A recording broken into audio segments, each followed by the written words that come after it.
kann ich hören. Guten Morgen. Oh, Ja, ja.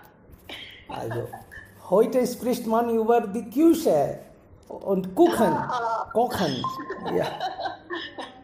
Küche ist eigentlich mein Lieblingsort zu Hause. Da bekommt man immer etwas zum Essen. Bist du da als ein Besucher oder ein Teilnehmer? Wundere ich mich.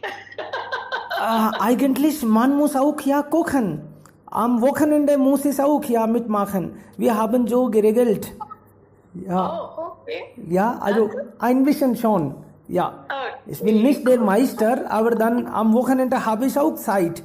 Und dann Okay. kann das so demgemäß gemacht werden. Und dann für die Beziehung ist das auch gut, habe ich bemerkt. Ja,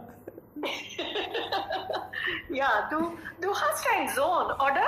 ja, 2 Kinder, einen Sohn und eine Tochter. Okay, also du sollst also ein Vorbild für deine Kinder auch machen, ne? So das Gleichberechtigkeit und so weiter müssen wir in unseren Beziehungen führen, so dass sie sehen das ganz nah und dann machen so weiter. Natürlich, eigentlich, wenn die Kinder uns sehen, dann müssen wir nicht was unterrichten. Sie merken schon und das bleibt länger. Das ist dann permanent. Ansonsten wir sagen etwas und machen was anderes, das macht keinen Sinn. Das, ja, lohnt sich nicht. Also, wer kocht von Ihnen? Also für sich, natürlich, nicht für andere. Zu Hause kochen wir und dann die Küche zieht immer uns an. Und die Küche und Kühlschrank, das sind vielleicht wichtigste in einem Haus, meiner Meinung nach. Also, und wir essen alle, sogar mehrmals. Ja, 2-mal, 3-mal essen wir und dann immer wieder. Wir machen etwas und immer wieder kehren zurück zur Küche.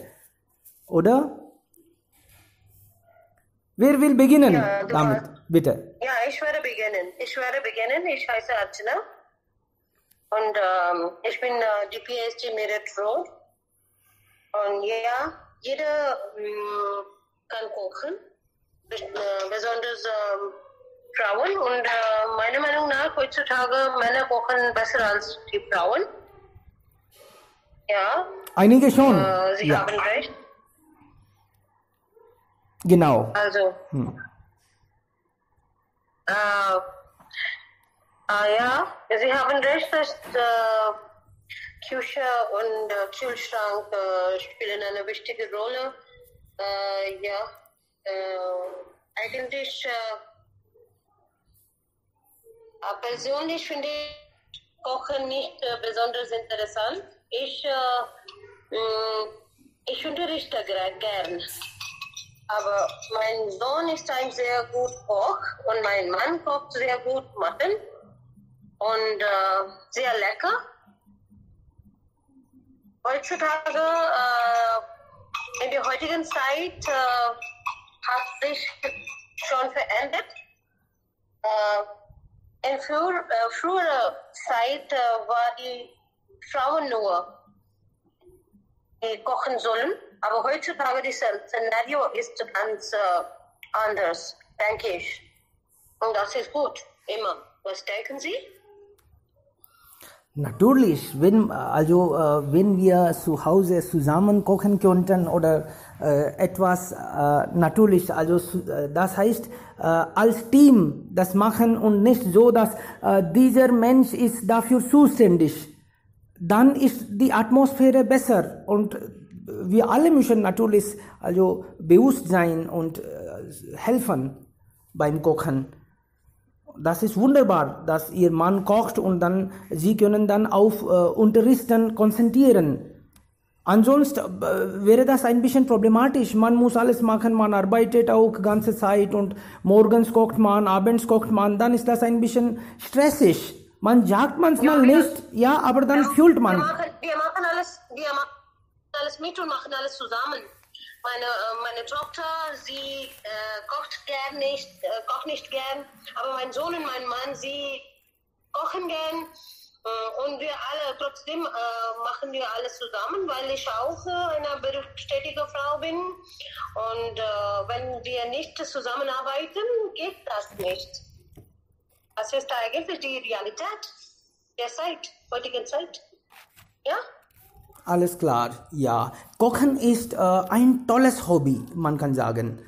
Wenn wir Kochen genießen, dann wir können, also man sieht nur das, was wir gemacht haben. Man genießt das sogar, wenn das richtig klappt. Und andere loben uns und auch lieben uns, ja. Wenn sie auch ja etwas von uns bekommen, natürlich in diesem Fall. Und die Menschen, die gut kochen können, sind normalerweise beliebt unter Freundkreis oder in der Familie. Sie haben andere, also Effekt. Man sieht sich gerne. Rajan, kochst du auch? Ist Kochen ein Hobby für dich oder kochst du überhaupt? Oder das ist Haushaltarbeit? Du musst das machen. Bitte. Yes, das ist Haushaltarbeit für mich. Kochen ist als Hobby geworden. Aber früher wollte ich nicht kochen und vielleicht konnte ich auch nicht kochen. Wenn immer niemand zu Hause war und vielleicht musste ich kochen und dann, das war vielleicht ein Tag für mich. Unabsichtlich musste ich kochen damals. Aber ich kochte auch wirklich nicht gut damals. Und wissen Sie das? In der Not frisst der Teufel Fliegen. So war die Situation. Ich kochte alles und ich aß alles, was ich gekocht habe. Das war die Situation. Aber im Laufe der Zeit weckt das Interesse auch und auch Lust. Jetzt experimentiere ich mich mit neuen Gerichten und Speisen und wirklich probieren geht über Studieren. Die Küche zwingt mich immer fast jeden Tag etwas zu kochen.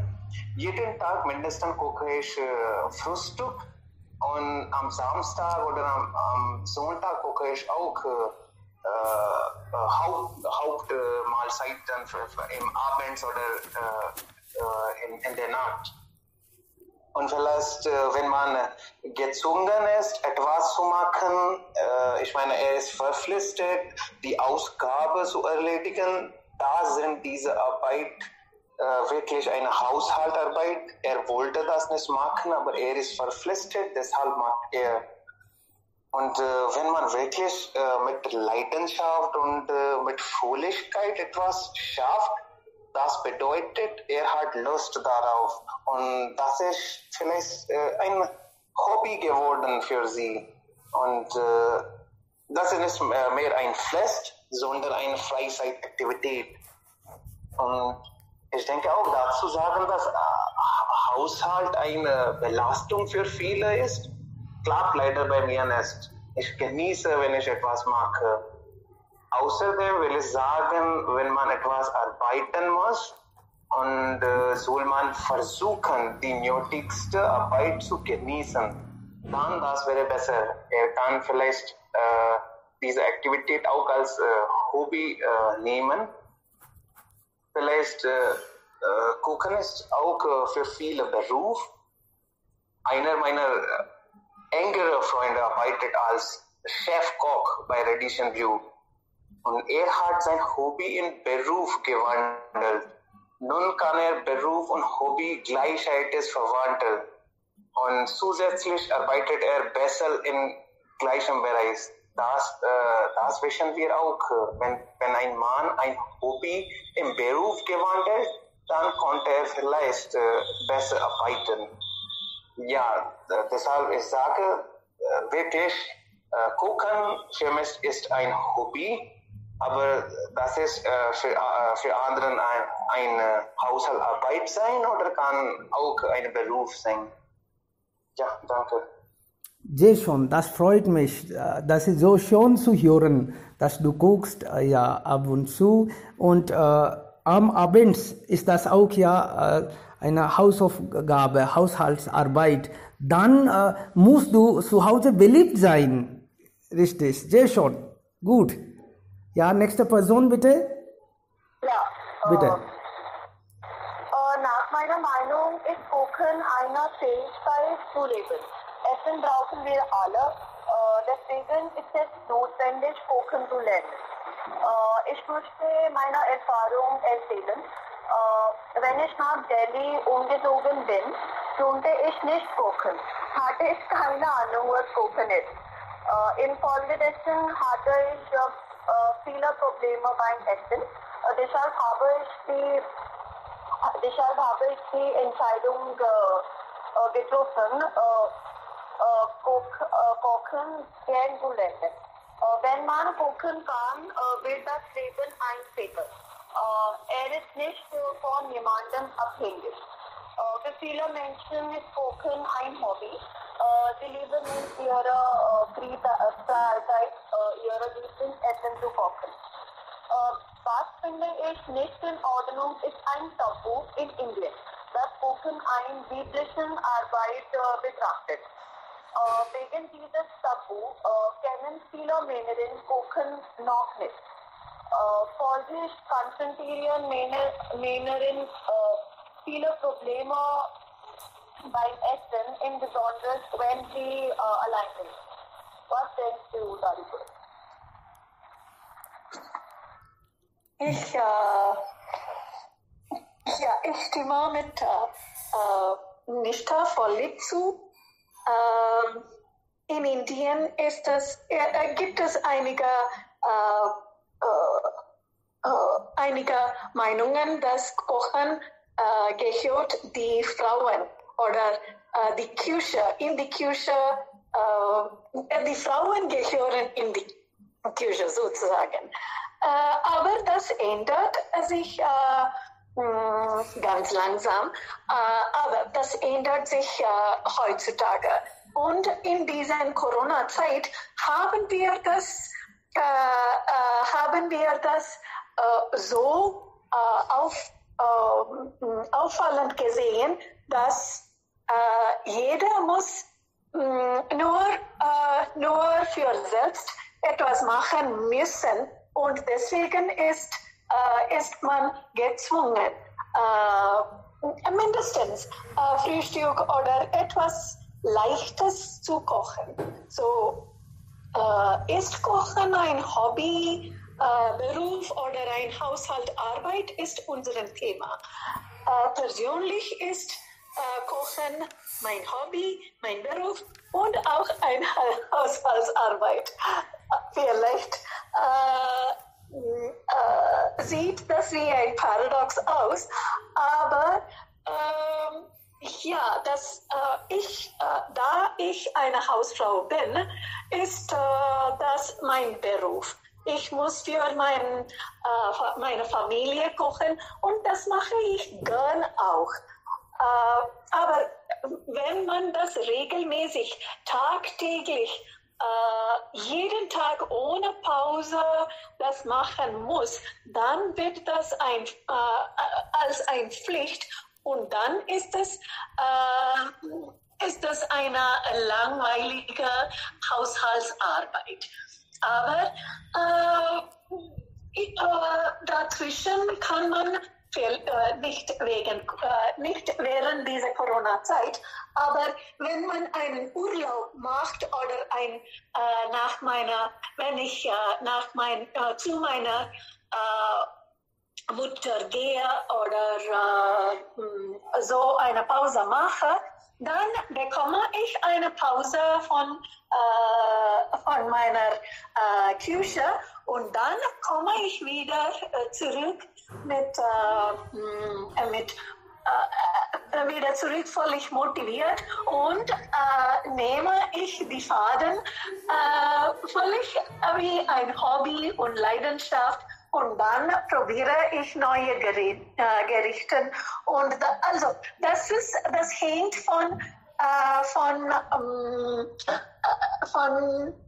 dem Tag ab.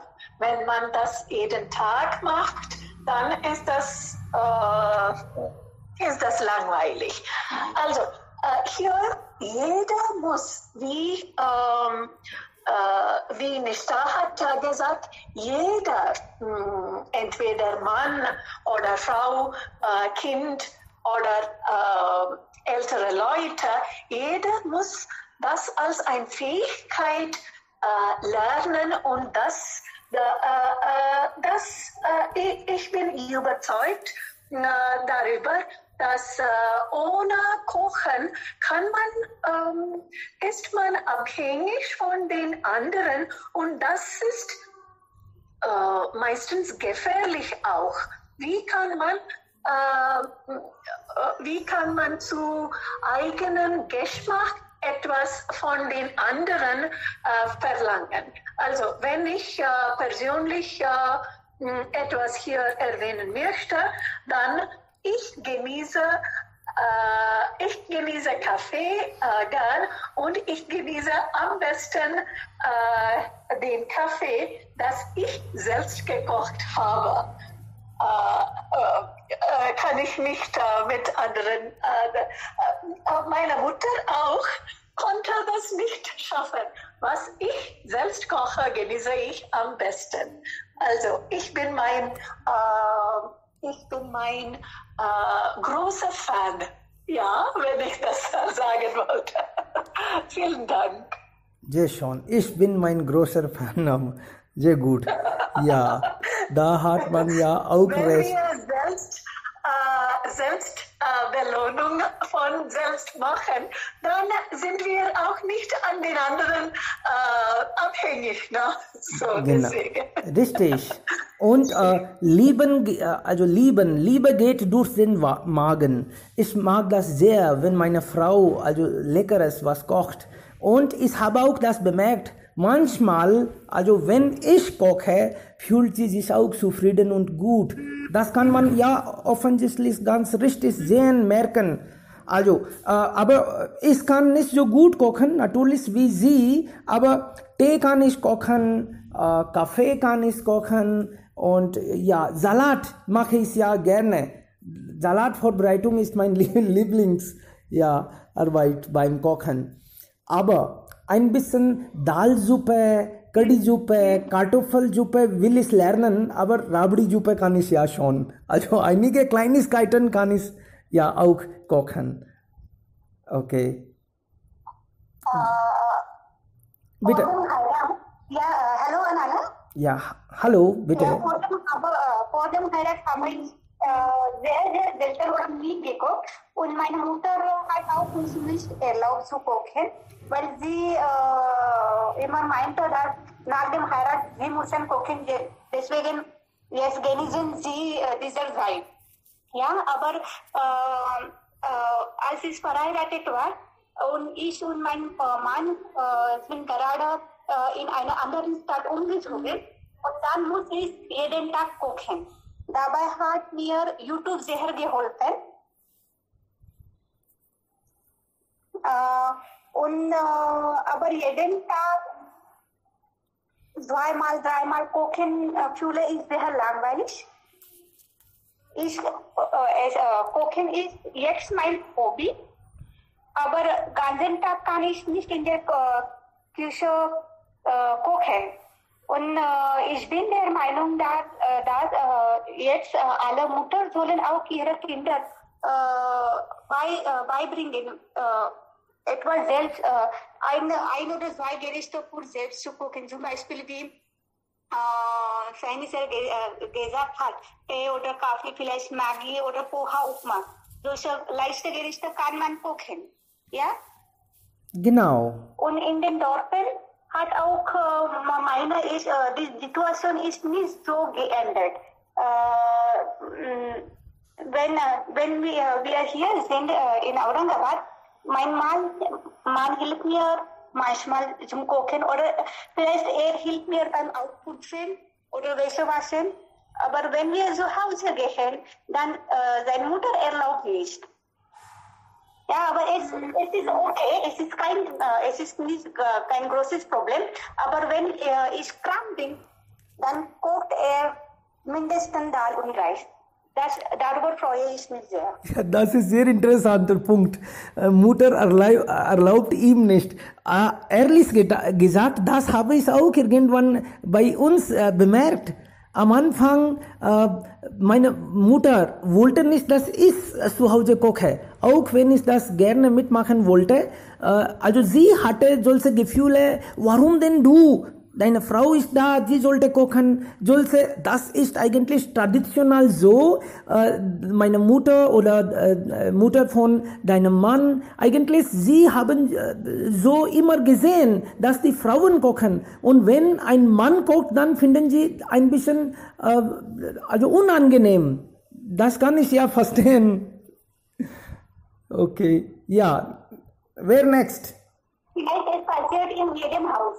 Ja, könnte das sein, weil die alte, aber heutzutage meiner Meinung nach nicht mehr. Heute akzeptieren die. Ja, Suminder. Ja, ich wollte auch sagen, dass also in meiner Familie ist der Fall was anderes. Also die Männer kochen gern und die Frauen genießen einfach. Also ich kenne meinen Schwiegerbruder und meinen Mann, wenn sie zusammen sind. Normalerweise, also wir leben in unterschiedlichen Ländern. Und wenn sie zusammen sind, einmal im Jahr, dann sie kochen gern und sie kochen nicht nur zum dem Zweck des Kochens, sondern das Essen so lecker ist und das schmeckt so gut, das kann ich und auch meine Schwiegermutter nicht so auf diese Ebene, diese hohe Ebene, würde ich mal sagen, kochen gerne.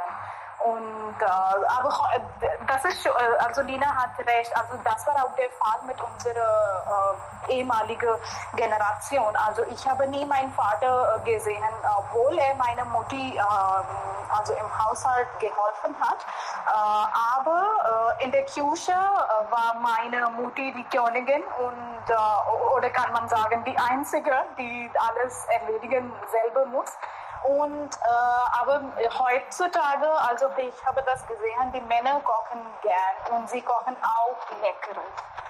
Und das ist eine schöne Veränderung, die in der Gesellschaft passiert ist. Sehr schön, ja. Ja, sehr nur das gut. wollte ich sagen. Oder? Ja, einmal kochen, ja, das schadet nicht. Aber wenn man das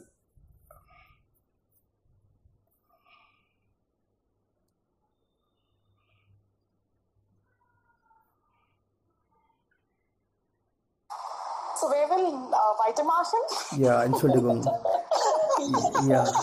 Wir sind hier also sage ich jetzt, okay, wer ist dran?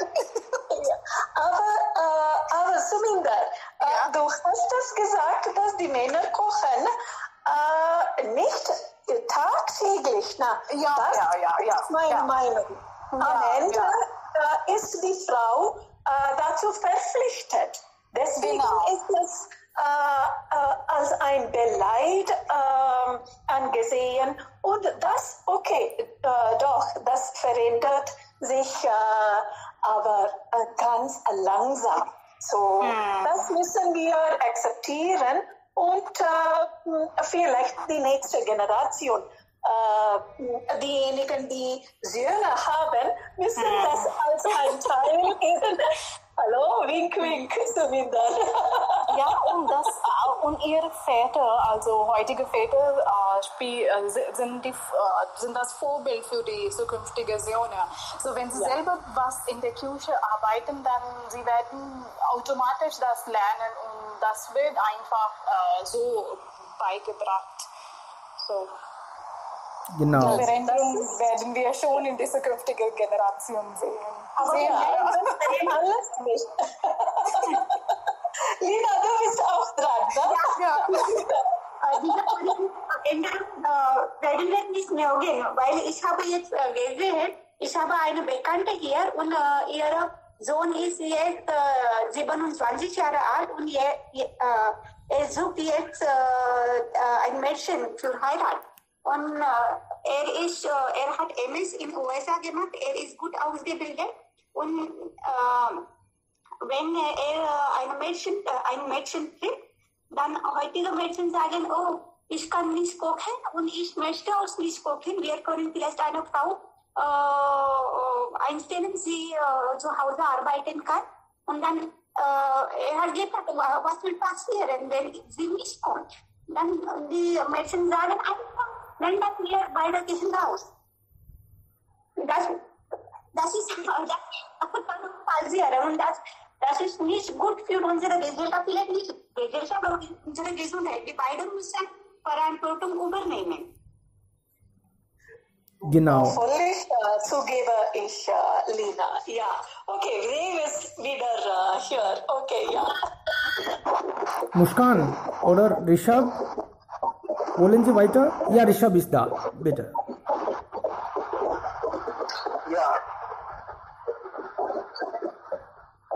Also, laut heutiges Thema, ich würde erwähnen, dass Kochen ist auch mein Lieblingshobby.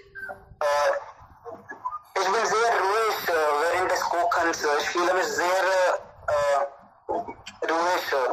Und ich konnte auch entspannen und genießen mein Kochen. Und die Zeit in der Küche bietet sich an, um nachdenklich zu sein. Alle Sinne sind an ein Kochenerlebnis gebunden. Und die Erinnerung ist mit dem Geruchssinn verbunden. Wenn Sie in einer Küche sind und etwas kochen, kann diese die Erinnerung an ein Gericht wecken, das Sie mit Ihren Großeltern gegessen haben. Menschen werden beim Kochen leicht zu diesen Erinnerungen zurückgezogen. Und es gibt viele dieser Erinnerungen. Deshalb kann Kochen besonders therapeutisch sein. Kochen und Ablenkung passen nicht gut zusammen. Wenn Sie den Fokus verlieren, können die Dinge leicht schief gehen. Gehen Sie eine Minute weg und Sie können die Zwiebeln verbrennen. Checken Sie mit Ihrem Telefon ein und Ihr Nudelwasser kann überlaufen. Kochen kann uns nicht nur helfen, Achtsamkeit zu üben. Es kann uns auch helfen, sinnvolle Verbindungen herzustellen. Nicht nur mit den Menschen, mit denen wir kochen oder für die wir kochen, sondern auch mit den Menschen aus unserer Vergangenheit. Das Wiederverbinden mit diesen Erinnerungen, besonders wenn sie glücklich sind, kann äußerst positiv sein. Das ist eines der interessanten Dinge beim Kochen. Wenn man sich alle psychologischen Vorteile ansieht, ergibt sich ein kumulativer Effekt. Es ist Selbstpflege, es kümmert sich um andere, es ist körperliche Pflege, es ist Achtsamkeit und es trifft auf die Grundbedürfnisse für dich und andere. Es gibt viele Stücke, die dazu kommen, eine Mahlzeit für andere zu kochen. Nach meiner persönlichen Erfahrung würde ich sagen, dass Musik und Kochen für mich zusammengehören. Ich experimentiere gern mit Kochen und ich denke, dass es nichts Falsches daran ist, ein bisschen zu experimentieren, solange was sie machen essbar ist. Und Kochen ist eine Kunst für mich voller Kreativität, bei der sie ihre Küche tanzen, ihre Fantasie freien Lauf lassen und ein köstliches Essen zusammenstellen. Ich glaube, dass Kochen eine Möglichkeit ist, ihre Familie, ihre Liebe auf essbare Weise auszudrücken. Am Ende würde ich sagen, dass Kochen mit Liebe Nahrung für die Seele bietet. Wie es gesagt wird, das Appetit kommt bei Essen. Danke, das ist alles von meiner Seite. Sehr schön. Also Kochen, Vorbereitung macht auch Spaß. Nicht nur Essen und Kochen. Natürlich, wenn wir in der Küche sind, auch wenn jemand kocht und wir nur dabei sind, wir genießen zum Beispiel der Duft toller Kräuter oder wir berühren einfach frische Gemüse. Das ist auch ja anderes herrliches Gefühl, oder? Genießen Sie das auch? Oder haben Sie immer andere Probleme beim Kochen? Hallo. Ja, bitte. Ja, Jiten. Ja, hallo. Ja, Jiten. Ja. Ich denke, du musst auch jeden Tag kochen. Bitte. Ja, guten Tag zusammen. Ja, tut mir leid, ich esse gerne eher als kochen. Nach meiner Meinung, Kochen ist ja nicht einfach. Es fordert Mühe und ja auch Erfahrung und richtige Mischen von Zutaten und Geduld und vor allem viele Liebe auch. Dann können wir besser kochen. Ja. Und ich halte manchmal für eine ausgezeichnete Koch, aber nur beim Essen, wo ich kann beurteilen, was schmeckt gut oder was nicht. Aber beim Kochen, ich verlasse mich auf andere, ja. Und das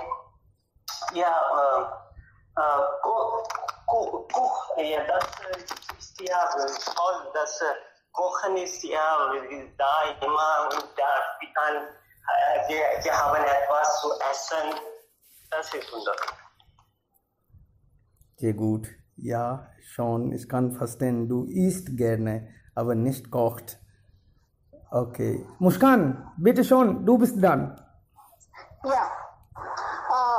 Meine Leidenschaft ist auch Kochen. Ich habe mit dem Kochen angefangen, als ich 12 Jahre alt war und hauptsächlich indem ich meinen Eltern in der Küche half. Ich bekam kleine Aufgaben wie das Schälen des Gemüses, das Schneiden der Zutaten und manchmal das Abwaschen des Gerichts. Und als ich aufwuchs, lernte ich allmählich verschiedene Gerichte zu kochen, von einfachen zu komplexen. Ich betrachte mich nicht als Experte, aber ich weiß, dass ich es wirklich sehr genieße. Wenn es eine Haushaltsfähigkeit gibt, zu der ich stolz bin, weiß ich, dass es Kochen ist. Während andere es als eine schreckliche Aufgabe betrachten, die nur für diejenigen mit Fähigkeiten geeignet ist, bin ich ganz anderer Meinung. Es ist leicht zu lernen und zu lieben. Für mich Kochen ist ein Medium, um sich auszudrücken. Es ist eine Kunst, weil es auf verschiedene Arten gemacht werden kann. Die Möglichkeiten sind endlos und sie können ihre Fantasie und Kreativität einsetzen, mit den Zutaten spielen und innovativ sein. Es ist auch wie ein Meisterwerk zu schaffen. Sie können es besitzen und niemand kann die genaue Kopie davon imitieren.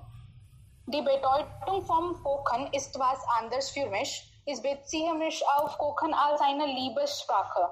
Ich zeige meine Liebe und Zuneigung, indem ich ihr Lieblingsgericht koche oder ein Rezept für sie lerne. Es ist sozusagen reine Liebesarbeit. Alle müden Arme und Beine aus längerem Stehen sind es wert, wenn sie sehen, dass ihre Lieben mit dem Kochen zufrieden sind. Es ist auch ein fortfahrendlicher Lernprozess. Von Zeit zu Zeit würden sie von den neuen Dingen überrascht sein, die sie lernen würden. Sie verbessern sich mehr, indem sie beim ersten Mal Fehler machen und beim nächsten Mal korrigieren sie. Es ist ein nie endender Prozess, aber es macht Spaß und erfüllt. Ich koche lieber für die anderen Personen. Es gibt eine enorme Menge an Selbstvertrauen und Selbstwertgefühl, die eine Handlung wie das Kochen für andere ausführt. wenn sie für jemanden kochen, auch wenn während der Aufführung nicht anwesend ist, kann dies ein Gefühl der Nähe hervorrufen, indem sie ihre Liebe und ihre Fürsorge für jemanden zum Ausdruck bringen. Wenn sie also achtsam kochen, kann dies äußerst therapeutisch sein. Und Kochen ist eine dieser Aufgaben, bei denen sie sich wirklich konzentrieren können. Am Ende würde ich sagen, wenn sie kochen, wenn ein Mann kochen lernen will, dann braucht man jeden Tag üben. Und wie es gesagt wird, dass es ist noch kein Meister vom Himmel gefallen. Und es gibt auch eine Aussage, das mich sehr motiviert, das Hören von Wörtern wie, dass es ist so erstaunlich oder das schmeckt wirklich gut. Das motiviert mich sehr viel, das nächste Mal noch besser zu kochen. Da sie wissen, da es weiß, dass wie das Essen zubereitet ist. Und gibt es keinen Grund zur Sorge, am nächsten Tag einen schlechten Bauch zu haben. Ja, das ist alles von meiner Seite. Danke schön. Schon. Ja, du kaufst gerne, den Tag hast du gesagt, und jetzt sogar kochst du auch gerne. Sehr gut. Also so viele Hobbys. Wunderbar. Ja, nächste Person. Ich möchte auch eine Frage nach was kann. Bitte. Kann ich? Gerne bitte. Ja, was wäre passiert, wenn sie etwas Falsches gekocht hätte? Ich habe das schon gesagt, es ist kein Meister vom Himmel gefallen. Ich frage die Reaktion. Wie reagieren Sie darauf? Sie wollten etwas Leckeres und... Okay. Muskan, vielleicht fragt Rajan, sagst du auf Deutsch Igitt oder sagst du auf Hindi, reagierst du? Okay. Okay, das ist okay. Ja. Das ist schon okay. Hallo. Verstehst du, Muskan, das? Ja. Ja. Reagierst du auf Deutsch? Kunal ist auch da. Okay. Ja. Kunal, kochst du? Ich denke, du kochst für die ganze Familie, oder? Ja, richtig. Frühstück. Jeden Tag mache ich Frühstück für meine Familie. Und auch am Samstag und Sonntag, wenn ich frei habe, koche ich auch Mittagessen. Und ich bin wie ein Expert in meiner Familie betrachtet. Und niemand kann kochen, wie ich koche. Das ich kann 100% mit Garantie sagen. Und eigentlich, das Wort Küche war auch wie ein Fremd für mich. Eigentlich wegen der Arbeit habe ich auch mit Hilfe des Internets gelernt. Und am Anfang, wegen der Zwang habe ich das gelernt, aber im Laufe der Zeit, das ist mein Hobby geworden. Und nicht nur Hobby, das ist auch mein Stressabbau-Faktor geworden. Wenn ich stressig fühle, gehe ich in der Küche und koche etwas. Und es gibt viele Menschen hier, die über Küchearbeit als niedrige Arbeit gesprochen. Und leider ja, das ist auch in unserer Gesellschaft das ist als niedrige Arbeit betrachtet. Aber nein, die Meinungen sind im Verfahren zu ändern.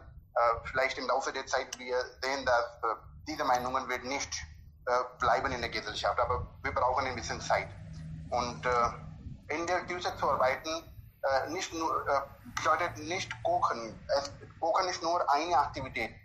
Es gibt zahlreiche Aktivitäten, zum Beispiel Schneiden. Schneiden finde ich auch sehr, sehr gute Aktivität. Eigentlich, ich bin sehr großer Fan von Chefmessers und ich habe auch ein paar Chefmesser bei mir. Und ich genieße beim Schneiden und wie sagt man, Dicing, Chopping, alles mag ich. Und nicht nur Schneiden und Kochen, es gibt auch andere Aktivitäten, die sehr, sehr langweilig ist. Das ist Waschen. Utensils waschen. Das ist ja auch eine Aktivität, man muss ja auch hier erwähnen, nicht nur Kochen. Und Kochen ist, wie fast alle Mitglieder schon gesprochen über das Appetit kommt beim Essen und Liebe ist mit Kochen verbunden oder so. Ja, richtig. Und besonders in indischer Küche, wir haben auch zahlreiche Gewürze und auch zahlreiche Gemüse. Früher konnte ich nicht Unterschied zwischen diese beiden Dinge machen können, richtigerweise, aber als ich in der Küche arbeitete, habe ich auch mich viel informiert über die Gemüse, zum Beispiel Tomaten. Es gibt 2 Arten von Tomaten, Desi und Pardesi. Früher konnte ich nicht, aber jetzt kann ich das besser, jetzt kenne ich. Und es gibt auch zahlreiche Gewürze, zum Beispiel Zimt, Knoblauch, schwarzes Pfeffer, weißes Pfeffer, zahlreiche. Und jetzt kann ich das besser verstehen. Ja. Jason, Kochen ist ja doch kreativ, meinst du? Genau. Und auch entspannend. Kochen ist eine Wissenschaft und auch gleichzeitig Kunst. Aha, Jason. Gut. Also so viel Wissenschaft und Kunst muss man ja lernen, damit man nicht verhungert. Genau. Ja, okay. Schon. Ja, im Haus meistens Frauen kochen und die andere Seite ist im Hotel, Restaurant. Alles klar. Also ich habe vielleicht was verpasst, aber kein Problem. Wer ist jetzt dran? Gaurav, kochst du auch? Nein, wenn ich koche, vielleicht dann essen nie. Oh mein Gott, niemand will das wissen.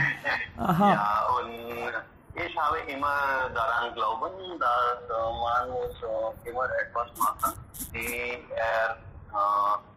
besser machen können. Und vielleicht dann habe ich es schon gefunden, dass ich kann nicht gut kochen und Kochen ist nicht meine Fähigkeit.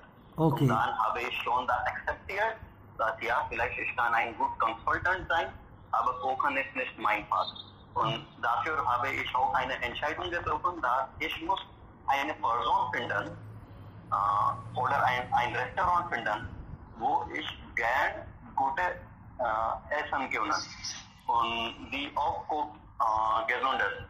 Und normalerweise ich mache immer einen Vertrag mit solchen Restaurants oder Personen, dass ich esse jeden Tag und ob ich komme oder nicht, ich bezahle diese Person monatlich. Und deswegen habe ich diese Probleme geschlossen. Und auch ich verstehe sehr gut von Kochen. Und wenn ich in diesem Gebiet bin oder wenn ich in diesen Raum eintrete, dann kann ich von meiner Nase sehr reizvoll. Ich kann es sagen, dass etwas fällt in der Gericht oder es ist sehr gut. Aha. Und ich kann auch viele Vorschläge geben, aber wie man das macht, ist nicht mein Fach. Aber ich respektiere alle Personen, weil ohne Essen und ohne gute Gerichte können wir nicht überleben. Das ist am wichtigsten für Leben und ich bin der Aussicht, dass wir sollen alle Personen respektieren und Respekt gehört zu allen Personen.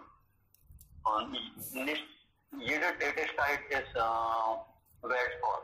Wir sollen nicht niedrig lassen und jede Tätigkeit hat ihre eigene Wichtigkeit in unserem Leben. Das habe ich schon bemerkt. Sehr gut, ja.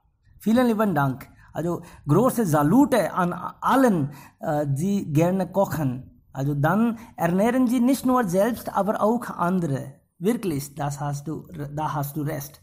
Navratna, du wolltest was sagen? Ja? Ja, ich möchte auch mit meinen Meinungen vorkommen und auch Bitte. mit meinen Erfahrungen. Guten zusammen. Und ich bin ein Reisender und auch ein Reiseleiter. Und ich mache Reiseleitung, Arbeit im Ausland. Und seit 3 Jahren, also habe ich eine große Erfahrung mit vielen deutschen Touristen. Und manchmal machen wir auch Trekking und Camping. Und dann muss die Reiseleiter selbst kochen für die Gäste. Also Reiseleiter und Fahrer zusammen. Und wir haben jeden Tag Leckeres für die Gäste gekocht. Wir sind immer 7 Tage zusammen. Und also in 7 Tagen, jeden Tag etwas neues Gericht. Linsencurry mit Huhn, mit Fisch. Und wenn wir jetzt zum Abschied, dann bekommen wir Kommentare und Feedback von Gästen, wie war das Reise und wie war das Essen. Und die Gäste hat mir gesagt, also das Reise war schon, aber wegen ein leckeres Abendessen. Das war noch schöner. Und das gefällt mir immer gut und ich mache auch Reise für Essen. Mit dem Essen kann man verstehen, in welcher Region sind Sie. Zum Beispiel, wenn Sie machen eine Reise in Südindien oder in den Osten von Indien oder den Westen von Indien. Jede Region, jede Provinz, jede Stadt hat eigene leckeres Geschichte. Zum Beispiel bei uns in Rajasthan Dal Bati Churma, oder wenn die gehen im Süden von Indien, Idli Sambar, oder in Kashmir etwas mit Fleisch bekannt, ja. Und auch ich war im Ausland, dann habe ich natürlich jeden Tag türkisches oder arabisches, also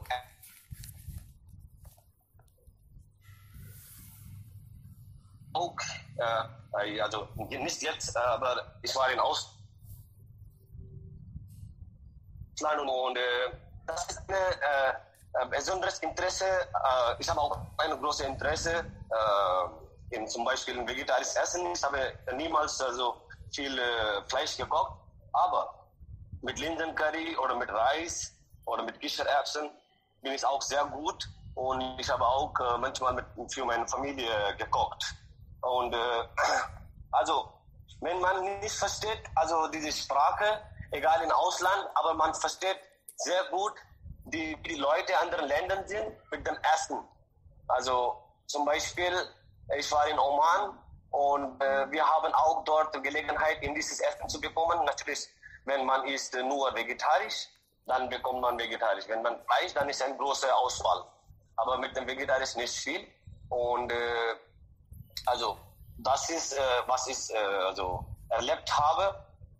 Vielen Dank.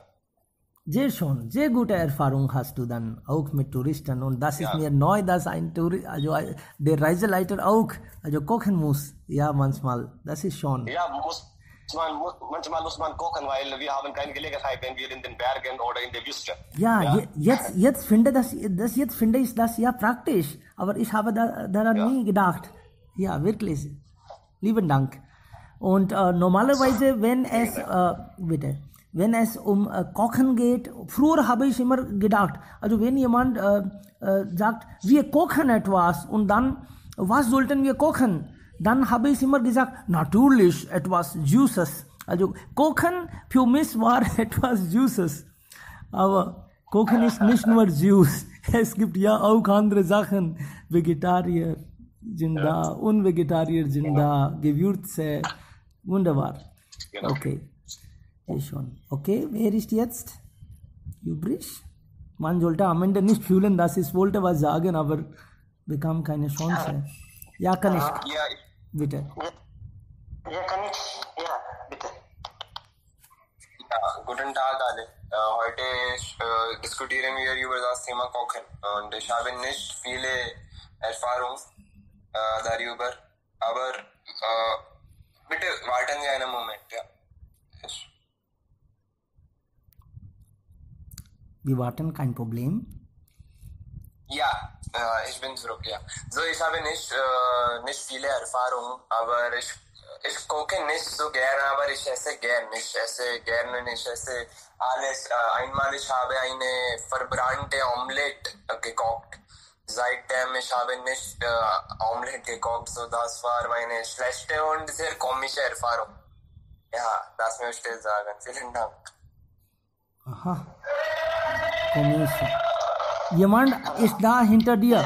Jemand verkauft was. Okay, ja, weg. Ja, bitte. Next.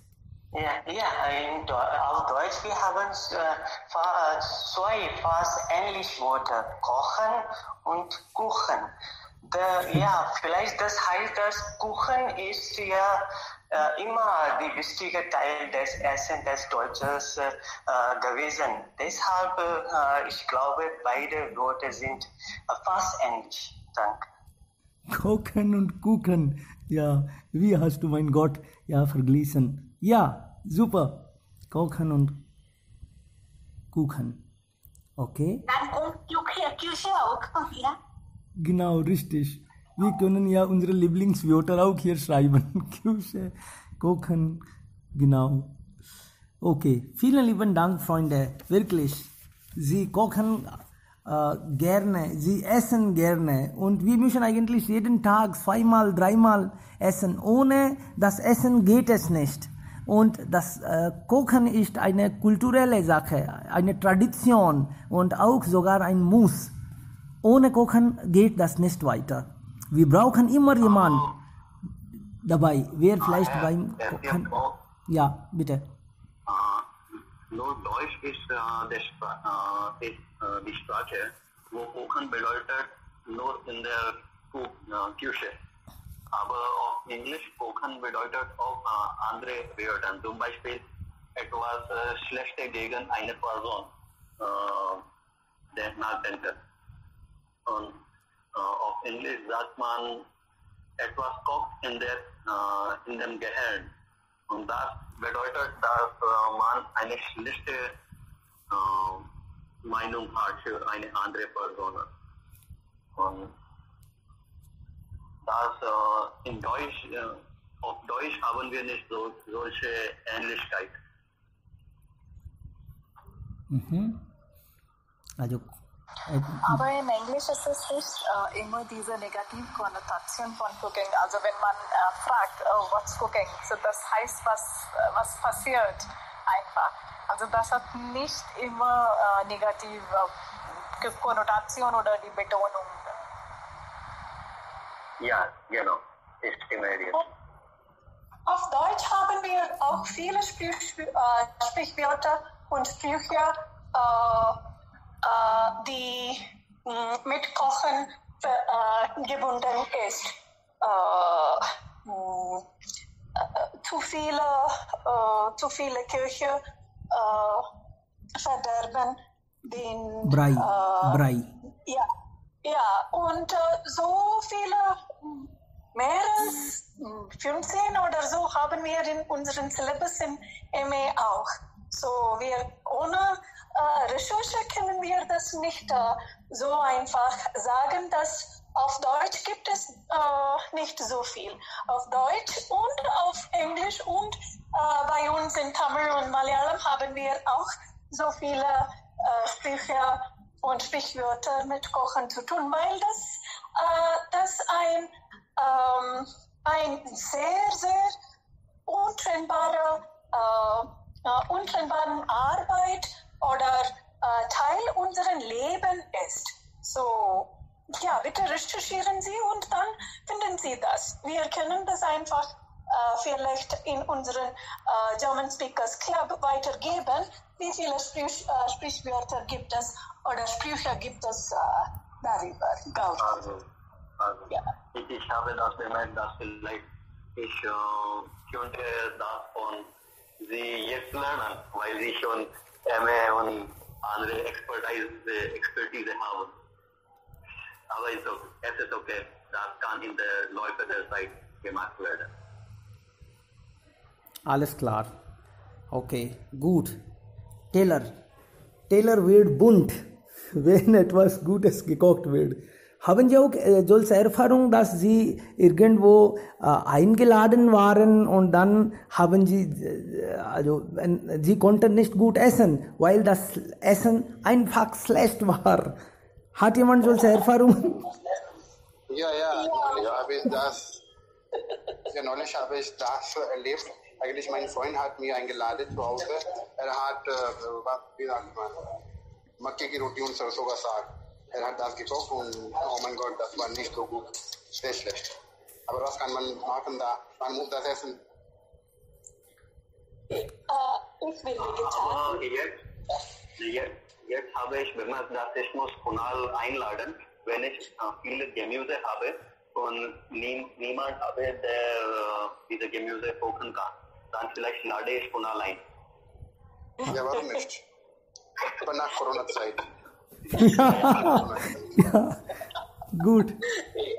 Ja, wir waren zu diesen Pakistani Freunden damals mehr als 20 Jahren vor und wir sind Vegetarier.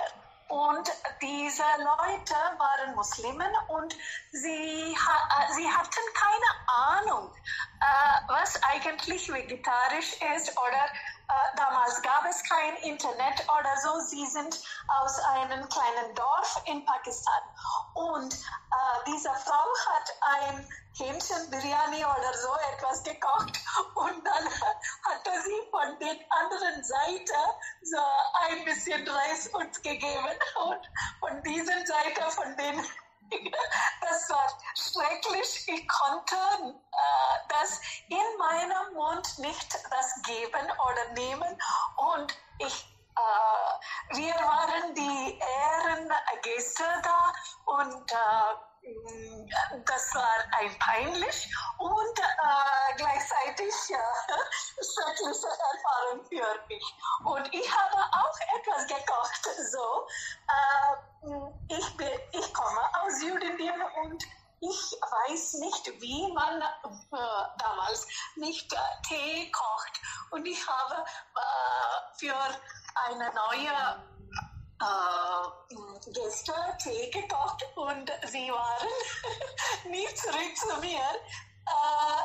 Vielleicht ist mein Tee schief geworden. Also ich habe diesen Abenteuer danach nicht mehr gemacht. So, Tee und Kamala passen zusammen nicht. Nur Kaffee biete ich an. Ja. Hallo. Ja, ich glaube, meistens unser Geschmack ist schlecht, nicht das Essen. Danke.